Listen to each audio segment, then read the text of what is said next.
Halo teman-teman semua, selamat datang kembali di channel Hobi Gadget.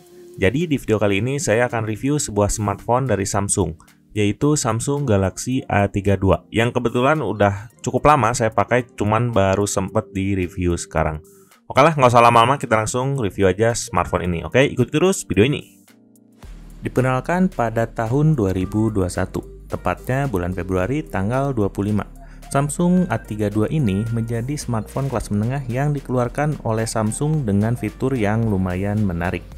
Selain fiturnya yang lumayan menarik, dengan harganya yang lumayan terjangkau yakni sekitar 3 jutaan, menjadikan handphone ini lebih banyak dilirik dan juga menjadikan pertimbangan bagi kita yang ingin membeli handphone dengan budget di kisaran 3 jutaan. Untuk pilihan warnanya sendiri, Samsung Galaxy A32 ini punya varian warna yang lumayan banyak, mulai dari warna biru, ungu, putih, dan juga hitam. Yang paling menarik menurut saya adalah warna biru atau ungunya. Hanya saja sayangnya pada saat saya beli handphone ini, warna tersebut lagi nggak ada. Ya, warna tersebut itu adalah biru dan juga ungu. Ya, itu pilihan yang menurut saya oke banget ya untuk dimiliki. Tapi akhirnya karena itu nggak ada, pilihan jatuh ke warna putih ini. Nah, sekarang kita berlanjut ke detail handphone ini. Untuk di bagian depan, seperti biasa Samsung A32 ini terdiri dari layar dengan ukuran 6,4 inch yang memiliki modul kamera di bagian atas tengah, serta untuk perlindungan layar ini belum didukung oleh Corning Gorilla Glass atau semacamnya. Tapi menurut saya ini nggak masalah banget ya, karena walaupun ada perlindungan tersebut, terkadang kita ini termasuk saya suka beli lagi screen protector. Jadi ya walaupun modal dikit untuk beli screen protector, supaya kesannya itu makin aman saat terjatuh atau terkena goresan benda tajam. Berlanjut ke bagian samping, bezelnya ini terbuat dari material plastik yang dipadukan dengan aksen berwarna silver. Selain itu, untuk tombolnya di bagian kanan, ini terdapat tombol power serta tombol volume. Di bagian selanjutnya itu adalah bagian bawah. Ada grill speaker, port charger dengan Type-C, lubang mic, dan gak ketinggalan juga masih terdapat colokan jack 3,5 mili. Selanjutnya di bagian samping kiri tidak terdapat tombol apapun kecuali SIM tray yang terdapat pada pojok atas sebelah kiri. Dan terakhir itu untuk bagian atasnya pun ini nggak ada apa-apa ya, hanya terdapat lubang mic, selebihnya tidak terdapat apapun. Yang terakhir di bagian belakangnya yaitu Samsung Galaxy A32 ini memiliki material yang sama dengan bezelnya yaitu plastik ya bahannya itu.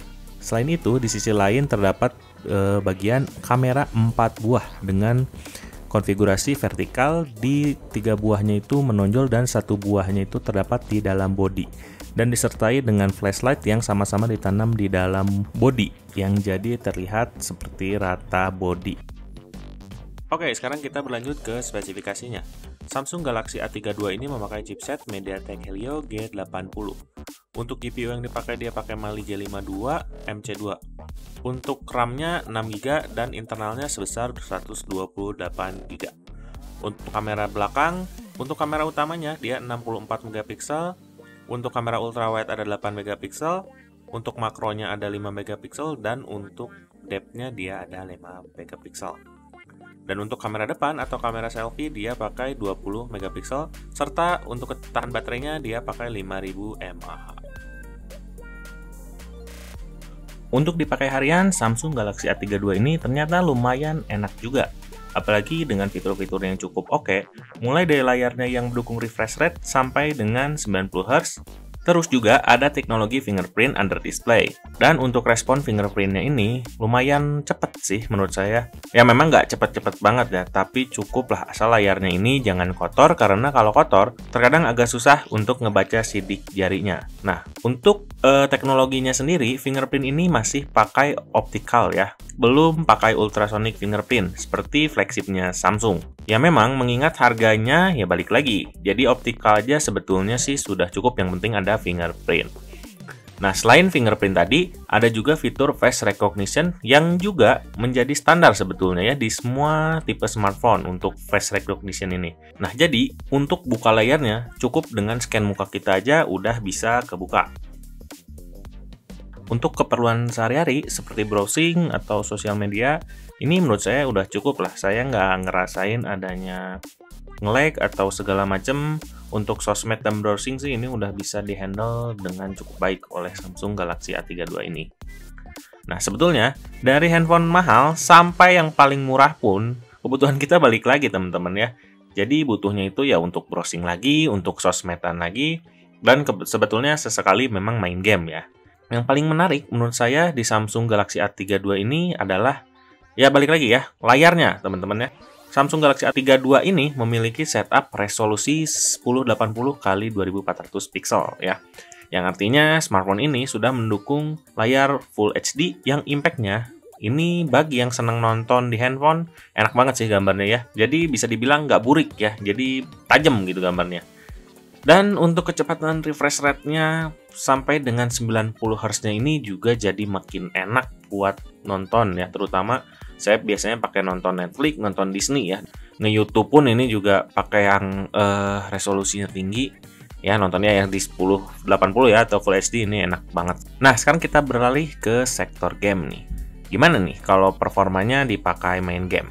Nah, selama dipakai main game, Samsung Galaxy A32 ini menjalankan performanya dengan cukup oke. Terlihat dari game yang saya tes, mulai dari Mobile Legends, PUBG, dan juga Gear Club.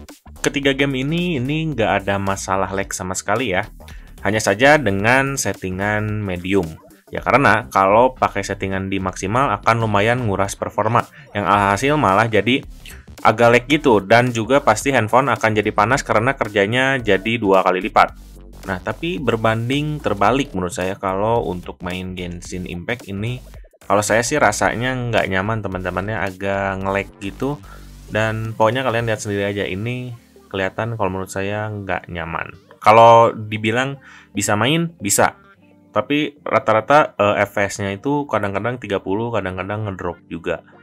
Ya, kalau 30 sih menurut saya masih cukup oke. Cuman ini kadang-kadang suka nge-lag-nya agak lumayan parah sih. Oke, sekarang kita lanjut ke sektor kamera. Ini adalah sektor yang paling penting di sebuah smartphone ya.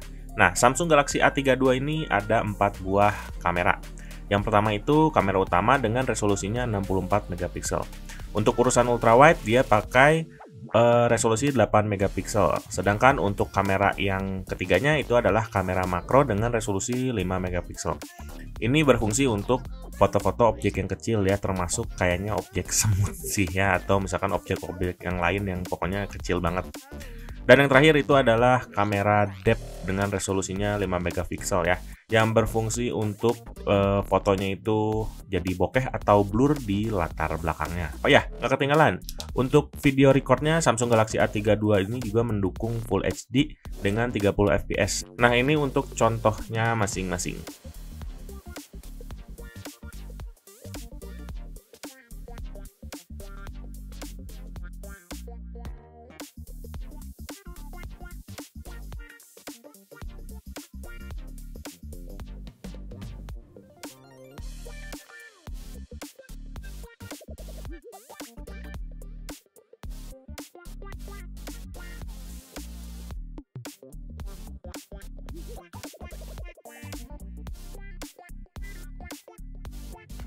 Oke teman-teman, nah ini dia untuk tes videonya ya. Jadi bisa kalian lihat di sini. Ini ya seperti ini ya. Cuman sayangnya kalau misalkan lensanya itu nggak bisa diganti teman-teman ya. Maksudnya jadi dari yang ini dari normal jadi ke ultrawide itu nggak bisa. Jadi kita harus pause dulu baru nanti ganti ke ultrawide ya. Nih kita coba sekarang. Nah ini sekarang saya coba rekam di ultrawide ya. Jadi di ultrawide ini juga hasilnya ini oke sih, lumayan ya. Ini di dalam ruangan teman-teman ya. Kalau di outdoor itu atau luar ruangan ini udah pasti bagus ya. Rata-rata kan kalau di outdoor pasti karena cahayanya cukup jadi pasti bagus. Oke. Nah sekarang untuk urusan baterai. Di urusan baterai ini dengan pemakaian wajar hanya untuk medsos, YouTube, browsing, screen on time yang didapatkan oleh saya itu sekitar 7 jam. Dengan kapasitas 5000 mAh menurut saya ini irit. Tapi semua keiritan itu tergantung dan balik lagi ke penggunanya, karena masing-masing user itu menggunakannya dengan cara yang berbeda dan setiap hari kebutuhannya pun akan berbeda. Apakah di sela 7 jam itu akan main game juga, atau misalkan justru lebih banyak main gamenya, itu jadi tergantung balik lagi ke usernya masing-masing.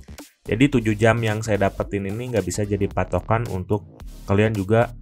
Mungkin ada yang lebih dari sekedar 7 jam, mungkin 8 jam atau 9 jam ya, karena handphonenya juga standby terus, atau malah mungkin di bawah 7 jam. Itu jadi balik lagi ke usernya masing-masing.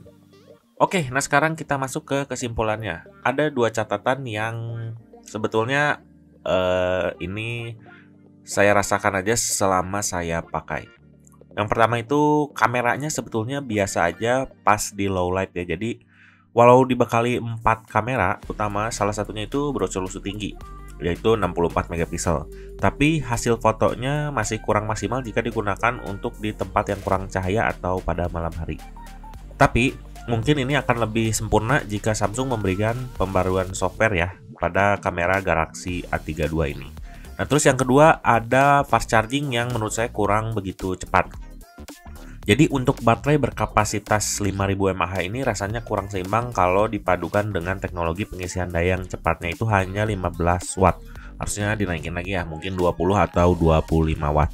Tapi dibalik kekurangan itu semua ada beberapa kelebihan juga sih yang terdapat pada smartphone ini menurut saya. Yang pertama itu ada layar Super AMOLED dengan refresh rate-nya itu 90Hz. Jadi ini enak banget, terutama buat nonton menurut saya ya. Karena saya seneng banget nonton, jadi ya bahasannya nonton-nonton terus ya. Karena memang layarnya itu emang cakep banget ya, terutama dari layarnya, terus refresh rate-nya juga. Terus kameranya beresolusi tinggi ya, 64 megapiksel.